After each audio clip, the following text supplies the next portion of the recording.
बृहस्पतिवार व्रत की कथा। बोलिए बृहस्पति भगवान की जय, विष्णु भगवान की जय। नमस्कार दोस्तों, आप सभी का स्वागत है। आज हम आप सभी को बृहस्पति भगवान की कथा सुनाने जा रहे हैं। प्राचीन समय की बात है। भारतवर्ष में एक राजा राज्य करता था। वह बड़ा प्रतापी और दानी था। वह नित्य प्रति मंदिर में भगवान दर्शन के लिए जाता था। वह ब्राह्मण और गुरु की सेवा किया करता था। उसके द्वार से कोई भी याचक निराश होकर नहीं लौटता था। वह प्रत्येक गुरुवार को व्रत रखता और पूजन करता था। हर दिन गरीबों की सहायता करता था, परंतु यह सब बातें उसकी रानी को अच्छी नहीं लगती थी। वह न तो व्रत करती थी और न ही किसी को एक पैसा दान में देती थी, और राजा से भी ऐसा करने को मना किया करती थी। एक समय की बात है कि राजा शिकार खेलने वन को चले गए थे। घर पर रानी और दासी थी। उसी समय गुरु बृहस्पति देव साधु का रूप धारण करके राजा के दरवाजे पर भिक्षा मांगने आए। साधु ने रानी से भिक्षा मांगी तो वह कहने लगी, हे साधु महाराज, मैं इस दान और पुण्य से तंग आ गई हूँ। इस कार्य के लिए तो मेरे पतिदेव ही बहुत है। अब आप ऐसी कृपा करें कि हमारा सारा धन नष्ट हो जाए और मैं आराम से रह सकूं। साधु रूपी बृहस्पति देव ने कहा, हे देवी, तुम बड़ी विचित्र हो। संतान और धन से कोई दुखी नहीं होता, सभी इसको चाहते हैं। पापी भी पुत्र और धन की इच्छा करता है। अगर तुम्हारे पास धन अधिक है तो तुम भूखे मनुष्यों को भोजन कराओ, प्याव लगवाओ, ब्राह्मणों को दान दो, धर्मशालाएं बनवाओ, कुआं, तालाब, बावड़ी, बाग बगीचे आदि का निर्माण कराओ तथा निर्धनों की कुंवारी कन्याओं का विवाह कराओ और यज्ञ आदि करो। इस प्रकार के कर्मों से आपके कुल का और आपका नाम परलोक में सार्थक होगा और स्वर्ग की प्राप्ति होगी। किंतु रानी साधु की इन बातों से खुश नहीं हुई। उसने कहा, हे साधु महाराज, मुझे ऐसे धन की बिल्कुल आवश्यकता नहीं जिसको मैं अन्य लोगों को दान दूं या जिसको रखने और संभालने में ही मेरा सारा समय नष्ट हो जाए। तब साधु ने कहा, हे देवी, अगर तुम्हारी ऐसी ही इच्छा है तो जैसा मैं बताता हूँ तुम वैसा ही करना। बृहस्पतिवार के दिन घर को गोबर से लीपना, अपने केशों को पीली मिट्टी से धोना, केशों को धोते समय स्नान करना, राजा से कहना वह दाढ़ी बनवाए, भोजन में मांस मदिरा खाना, कपड़ा धोबी के हाथ धुलने देना। इस प्रकार 7 बृहस्पतिवार करने से तुम्हारा सब धन नष्ट हो जाएगा। ऐसा कहकर साधु महाराज रूपी बृहस्पति देव अंतर ध्यान हो गए। रानी ने साधु के कहे के अनुसार 7 बृहस्पतिवार तक वैसा ही करने का विचार किया। साधु के बताए अनुसार कार्य करते हुए केवल 3 बृहस्पतिवार ही बीते थे कि उसकी समस्त धन संपत्ति नष्ट हो गई। भोजन के लिए दोनों समय परिवार तरसने लगा तथा सांसारिक भोगों से दुखी रहने लगा। तब वह राजा रानी से कहने लगा, हे रानी, तुम यहाँ पर रहो, मैं दूसरे देश को जाता हूँ, क्योंकि यहाँ पर मुझे सभी मनुष्य जानते हैं, इसलिए मैं यहाँ कोई काम नहीं कर सकता। मैं अब परदेश जा रहा हूँ, वहाँ कोई काम धंधा करूंगा, शायद हमारी भाग्य बदल जाए। ऐसा कहकर राजा परदेश चला गया। वह वहां जंगल से लकड़ी काट कर लाता और शहर में बेचता। इस तरह जीवन व्यतीत करने लगा। इधर राजा के बिना रानी और दासियां दुखी रहने लगी। किसी दिन भोजन मिलता और किसी दिन जल पीकर ही रह जाती। एक बार रानी और दासी को 7 रोज बिना भोजन के व्यतीत करना पड़ा तो रानी ने अपनी दासी से कहा, हे दासी, यहाँ पास ही के नगर में मेरी बहन रहती है, वह बड़ी धनवान है, तो उसके पास जाओ और वहां से 5 सेर बेजर मांग कर ले आ, जिससे कुछ समय के लिए गुजर हो जाएगा। दासी रानी की बहन के पास गई। रानी की बहन उस समय पूजा कर रही थी। दासी ने रानी की बहन से कहा, हे रानी, मुझे आपकी बहन ने भेजा है, मुझे 5 सेर बेजर दे दो। दासी ने यह बात अनेकों बार कही, परंतु रानी की बहन ने कोई उत्तर नहीं दिया, क्योंकि उस समय वह बृहस्पतिवार की कथा सुन रही थी। जब दासी को रानी की बहन से कोई उत्तर नहीं मिला तो वह बहुत दुखी हुई। उसे क्रोध भी आया। वह लौटकर रानी से बोली, हे रानी, आपकी बहन बहुत ही घमंडी है, वह छोटे लोगों से तो बात भी नहीं करती। मैंने उससे बहुत बार कहा लेकिन उसने कोई उत्तर नहीं दिया। मैं वापस चली आई। रानी बोली कि हे दासी, इसमें उसका कोई दोष नहीं है। जब बुरे दिन आता है तब कोई सहारा नहीं देता। अच्छे बुरे का पता विपत्ति में ही लगता है। अब तो जो ईश्वर की इच्छा होगी वही होगा। यह सब हमारे भाग्य का दोष है। उधर रानी की बहन ने सोचा कि मेरी बहन की दासी आई थी, परंतु मैं उससे नहीं बोली, इससे वह बहुत दुखी हुई होगी। अतः कथा सुन और विष्णु भगवान का पूजन समाप्त कर वह अपनी बहन के घर आई और कहने लगी, हे बहन, मैं बृहस्पतिवार का व्रत कर रही थी। तुम्हारी दासी हमारे घर गई थी, परंतु जब तक कथा होती है तब तक न लोग उठते हैं और न बोलते हैं, इसलिए मैं नहीं बोली। कहो दासी क्यों गई थी? रानी बोली, बहन, हमारे घर अनाज नहीं था। वैसे तुमसे कोई बात छिपी नहीं है, इस कारण मैंने दासी को तुम्हारे पास 5 सेर बेजर लेने के लिए भेजा था। रानी की बहन बोली, बहन देखो, बृहस्पति भगवान सबकी मनोकामनाएं पूर्ण करते हैं। देखो, शायद तुम्हारे घर में अनाज रखा हो। यह सुनकर दासी घर के अंदर गई तो वहां उसे एक घड़ा भेजा रुकाब मिल गया। उसे बड़ी हैरानी हुई क्योंकि उसने एक एक बर्तन देख लिया था।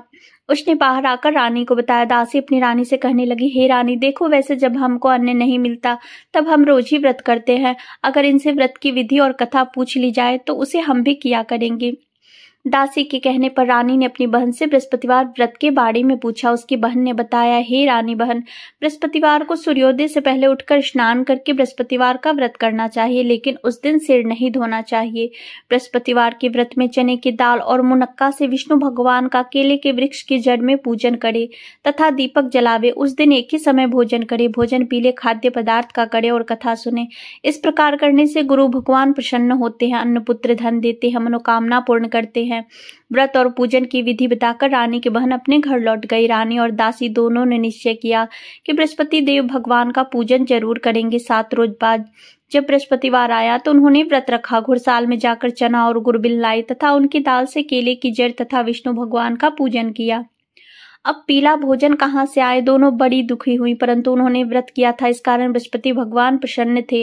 एक साधारण व्यक्ति के रूप में 2 थालों में सुंदर पीला भोजन लेकर आए और दासी को देकर बोले, हे दासी, यह भोजन तुम्हारे और रानी के लिए, तुम दोनों भोजन करना। दासी भोजन पाकर बड़ी प्रसन्न हुई और रानी से बोली, रानी जी भोजन कर लो। रानी को भोजन के आने के बारे में कुछ पता नहीं था, इसलिए वह दासी से बोली, जा तू ही भोजन कर, क्यों तू व्यर्थ में हमारी हंसी उड़ाती है। तब दासी बोली, रानी, एक व्यक्ति भोजन दे गया है। तब रानी कहने लगी, वह भोजन तेरे लिए ही देकर गया है, तू ही भोजन कर। दासी ने कहा, वह व्यक्ति हम दोनों को 2 थालों में देकर गया है, इसलिए मैं और आप दोनों साथ साथ भोजन करेंगे। फिर दोनों ने गुरु भगवान को नमस्कार कर भोजन किया। उसके बाद से वे प्रत्येक बृहस्पतिवार को गुरु भगवान का व्रत और पूजन करने लगी। बृहस्पति भगवान की कृपा से उनके पास धन हो गया, परंतु रानी फिर पहले की तरह आलस्य करने लगी। तब दासी बोली, देखो रानी, तुम पहले भी इसी प्रकार आलस्य करती थी, तुम्हें धन के रखने में कष्ट होता था, इस कारण सभी धन नष्ट हो गया। अब गुरु भगवान की कृपा से धन मिला है तो फिर तुम्हें आलस्य होता है। बड़ी मुसीबतों के बाद हमने यह धन पाया है, इसलिए हमें दान पुण्य करना चाहिए। तुम भूखे मनुष्यों को भोजन कराओ, प्याऊ लगवाओ, ब्राह्मणों को दान दो, कुआं, तालाब, बावड़ी, बागीचा आदि का निर्माण करवाओ, मंदिर पाठशाला बनवाकर दान दो, कुंवारी कन्याओं का विवाह करवाओ, धन को शुभ कर्मों में खर्च करो, जिससे तुम्हारे कुल का यश बढ़े और स्वर्ग प्राप्त हो और पितर भी प्रसन्न हो। दासी की बात मानकर रानी ने इस प्रकार के कर्म करने प्रारंभ कर दिए, जिससे उनका काफी यश फैलने लगा। एक दिन रानी और दासी आपस में विचार करने लगे कि न जाने राजा किस दशा में होंगे, उनकी कोई खोज खबर नहीं है। उन्होंने बृहस्पति भगवान से प्रार्थना की और तब भगवान ने रात्रि में राजा को स्वप्न में कहा, हे राजा, उठ, तेरी रानी तुझको याद करती है, अब अपने देश को लौट जा। राजा प्रातःकाल उठकर जंगल से लकड़ियां काटकर लाने के लिए जंगल की ओर चल पड़ा। जंगल से गुजरते हुए वह सोचने लगा, रानी की गलती से उसे कितने दुख भोगने पड़े। राजपाट छोड़कर उसे जंगल में आकर रहना पड़ा, जंगल से लकड़ियां काटकर उन्हें बेचकर गुजारा करना पड़ा। उसी समय उस जंगल में बृहस्पति देव एक साधु का रूप धारण करके आए और राजा के पास आकर बोले, हे लकड़हारे, तुम इस सुनसान जंगल में किस चिंता में बैठे हो, मुझे बतलाओ। यह सुन राजा के नेत्रों में आंसू भर गए और साधु की वंदना करके वह बोला, हे प्रभु, आप सब कुछ जानने वाले हैं। ऐसा कहकर राजा ने साधु को अपनी संपूर्ण कथा सुना दी। महात्मा दयालु होते हैं। वे राजा से बोले, हे राजा, तुम्हारी पत्नी ने बृहस्पति देव के प्रति अपराध किया था, जिसके कारण तुम्हारी यह दशा हुई। अब तुम किसी प्रकार की चिंता मत करो, भगवान तुम्हें पहले से अधिक धन देंगे। देखो, तुम्हारी पत्नी ने बृहस्पतिवार का व्रत करना आरंभ कर दिया। अब तुम भी बृहस्पतिवार का व्रत करके चने की दाल और गुड़ जल के लोटे में डालकर केले का पूजन करो, फिर कथा कहो या सुनो, भगवान तुम्हारी सब मनोकामनाओं को पूर्ण करेंगे। साधु को प्रसन्न देखकर राजा बोला, हे प्रभु, मुझे लकड़ी बेचकर इतना पैसा नहीं मिलता जिससे भोजन करने के उपरांत कुछ बचा सकूं, और रात्रि में मैंने अपनी रानी को व्याकुल देखा है। मेरे पास कोई साधन नहीं जिससे उसके समाचार जान सकूं। फिर मैं बृहस्पति देव की क्या कहानी कहूं, मुझे तो कुछ भी मालूम नहीं है। साधु ने कहा, राजा, तुम किसी बात की चिंता मत करो। बृहस्पतिवार के दिन तुम रोजाना की तरह लकड़ियां लेकर शहर में जाओ। तुम्हें रोज से दुगना धन प्राप्त होगा, जिससे तुम भली भांति भोजन कर लोगे और बृहस्पति देव की पूजा का सामान भी आ जाएगा। बृहस्पतिवार की कथा इस प्रकार से है। प्राचीन काल में एक बहुत ही निर्धन ब्राह्मण था। उसकी कोई संतान नहीं थी। वह नित्य पूजा पाठ करता, परंतु उसकी स्त्री बहुत ही मलिनता के साथ रहती थी। वह ना तो स्नान करती और ना किसी देवता का पूजन करती थी। प्रातः काल उठते ही सबसे पहले भोजन, बाद में कोई अन्य कार्य करती थी। ब्राह्मण देवता बहुत दुखी रहते थे। पत्नी को बहुत समझाते, किंतु उसका कोई परिणाम न निकलता। भगवान की कृपा से ब्राह्मण की पत्नी के कन्या उत्पन्न हुई। वह कन्या अपने पिता के घर बड़ी होने लगी। वह बालिका प्रातः स्नान करके भगवान विष्णु का जप करती। वह बचपन से ही बृहस्पतिवार का व्रत भी करने लगी थी।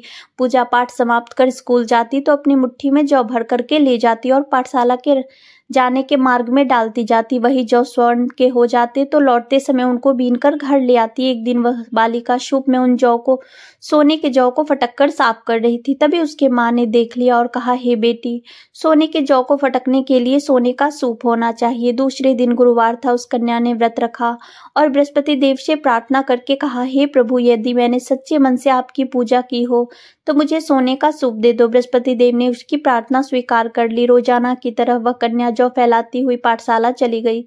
पाठशाला से लौटकर जब वह जौ बीन रही थी तो बृहस्पति देव की कृपा से उसे सोने का सूप मिला।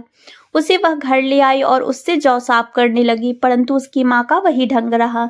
एक दिन की बात है, वह कन्या सोने के सूप में जौ साफ कर रही थी। उस समय उस नगर का राजकुमार वहां से होकर निकला। इस कन्या के रूप और सोने के सूप में जौ को साफ करते देखकर वह उस कन्या पर मोहित हो गया। राजमहल आकर वह भोजन तथा जल त्याग कर उदास होकर लेट गया। राजा को जब राजकुमार द्वारा अन्न जल त्यागने का समाचार मिला तो अपने मंत्रियों के साथ वह अपने पुत्र के पास आया और बोला, हे भाई बेटा, तुम्हें किस बात का कष्ट है? किसी ने अपमान किया अथवा कोई और कारण है?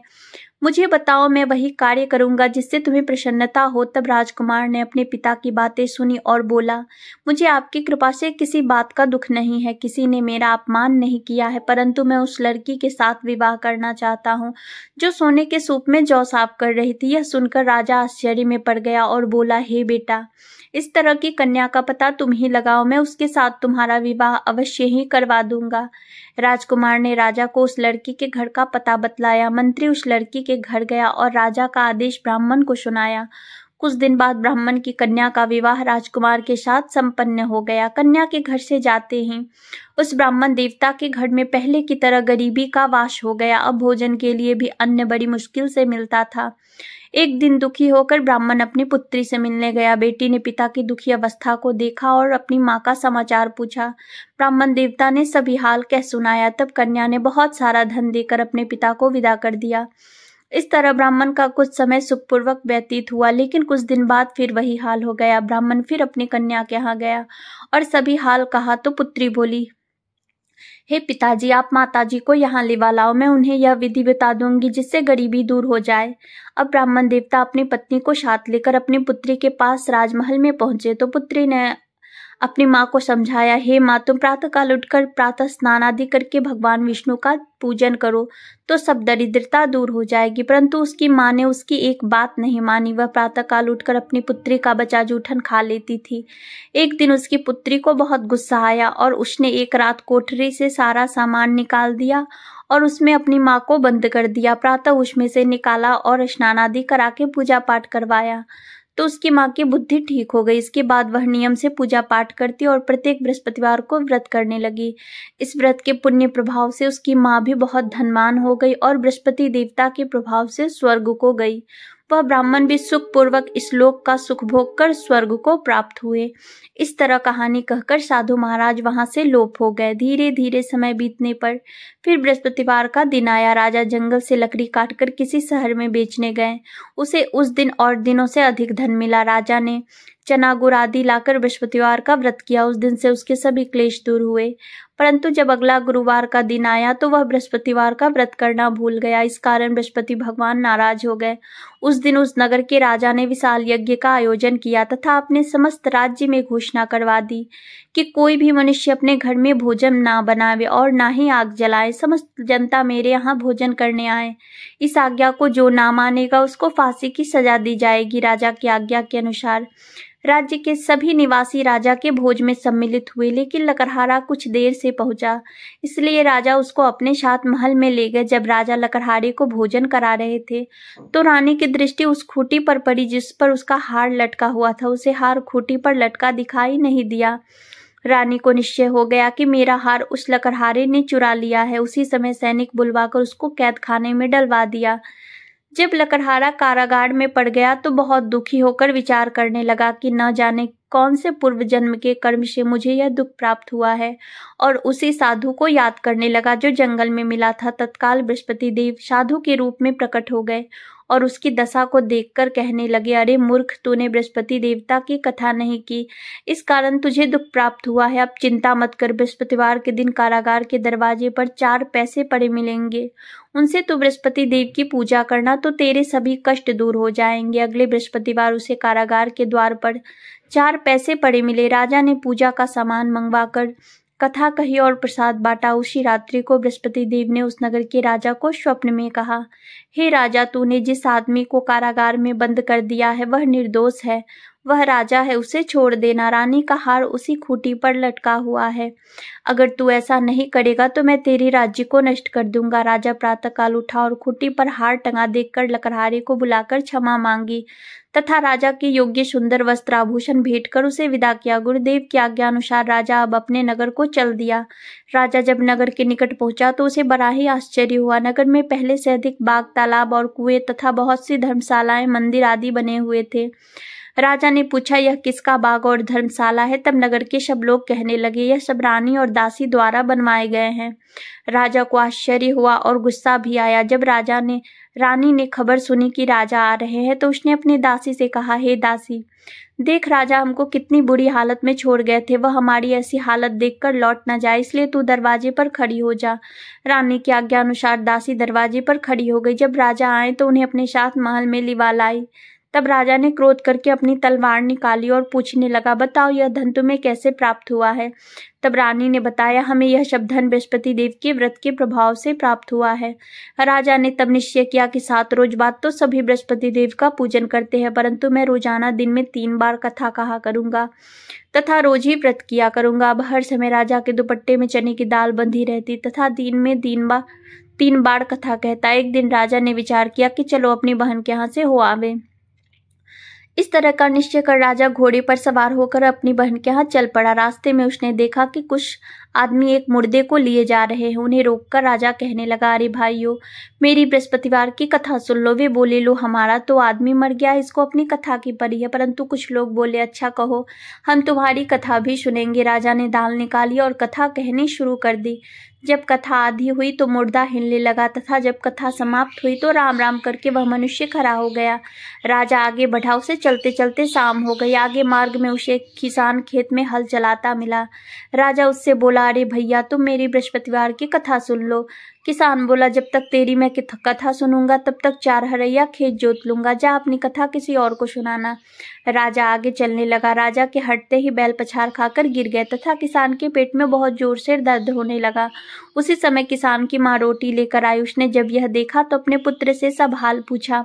बेटे ने सभी हाल बता दिया। बुढ़िया दौड़ी दौड़ी उस घुड़सवार के पास गई और उससे बोली, मैं तेरी कथा सुनूंगी, तू अपनी कथा मेरे खेत पर ही चलकर कहना। राजा ने लौटकर बुढ़िया के खेत पर जाकर कथा कही, जिसको सुनते ही बैल खड़े हो गए और किसान के पेट का दर्द भी बंद हो गया। अब राजा अपनी बहन के घर पहुंच गया। बहन ने भाई की खूब मेहमानी की। दूसरे दिन प्रातः राजा जगा तो देखने लगा कि सब लोग भोजन कर रहे हैं। राजा ने अपनी बहन से पूछा कि ऐसा कोई मनुष्य है जिसने भोजन न किया हो, जो मेरी बृहस्पतिवार की कथा सुन ले। तो बहन बोली, हे भैया, यह देश ऐसा ही है, पहले यहाँ के लोग भोजन करते हैं, बाद में कोई अन्य कार्य करते हैं। अगर पड़ोस में कोई हो तो मैं देख कर आती हूँ। ऐसा कहकर बहन देखने चली गई, परंतु उसे ऐसा कोई भी व्यक्ति नहीं मिला जिसने भोजन नहीं किया हो। फिर वह एक कुम्हार के घर गई जिसका लड़का बीमार था। उसे पता चला कि उसके यहाँ 3 दिन से किसी ने भोजन नहीं किया है। रानी ने अपने भाई की कथा सुनने के लिए कुम्हार से कहा तो वह तैयार हो गया। तब राजा ने जाकर बृहस्पति देव की कथा कही, जिसको सुनकर उसका लड़का ठीक हो गया। अब तो राजा की प्रशंसा होने लगी। एक दिन राजा ने अपनी बहन से कहा, हे बहन, अब मैं अपने घर जाऊंगा, तुम भी तैयार हो जाओ। राजा की बहन ने अपने सास से अपने भाई के साथ जाने की आज्ञा मांगी तो सास बोली, चली जा, परंतु अपने लड़कों को मत ले जाना, क्योंकि तेरे भाई को कोई संतान नहीं है। बहन ने अपने भाई से कहा, हे भैया, मैं तो चलूंगी, परंतु कोई बालक नहीं जाएगा। राजा ने कहा, जब कोई बालक नहीं चलेगा तब तुम ही जाकर क्या करोगी? फिर दुखी मन से राजा अपने नगर को लौट आया। राजा ने अपनी रानी से कहा, हम निसंतान हैं, इसलिए हमारे घर आना कोई पसंद नहीं करता।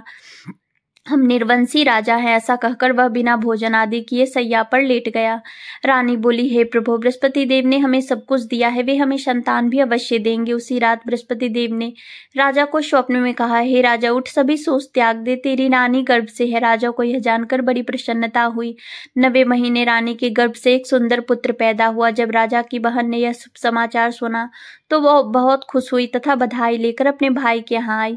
तभी रानी ने कहा, घोड़ा चढ़कर तो आई नहीं, गधा चढ़ी आई। राजा की बहन बोली, भाई, मैं इस प्रकार ना कहती तो तुम्हें संतान कैसे मिलती। बृहस्पति देव ऐसे ही हैं, जिसके मन में जो कामनाएं रहती है सभी को पूर्ण करते हैं। जो सद्भावना पूर्वक बृहस्पतिवार का व्रत करता है और कथा पढ़ता है अथवा सुनता है और दूसरों को सुनाता है, बृहस्पति देव उसकी सदैव मनोकामनाएं पूर्ण करते हैं। बृहस्पति देव उसकी सदैव रक्षा करते हैं। जो संसार में सद्भावना और सच्चे मन से बृहस्पति देव का पूजन करते हैं, उनकी सभी मनोकामनाएं उसी प्रकार पूर्ण होती है जैसे रानी और राजा ने बृहस्पति देव की कथा का गुणगान किया। उनकी सभी इच्छाएं बृहस्पति देव ने पूर्ण की।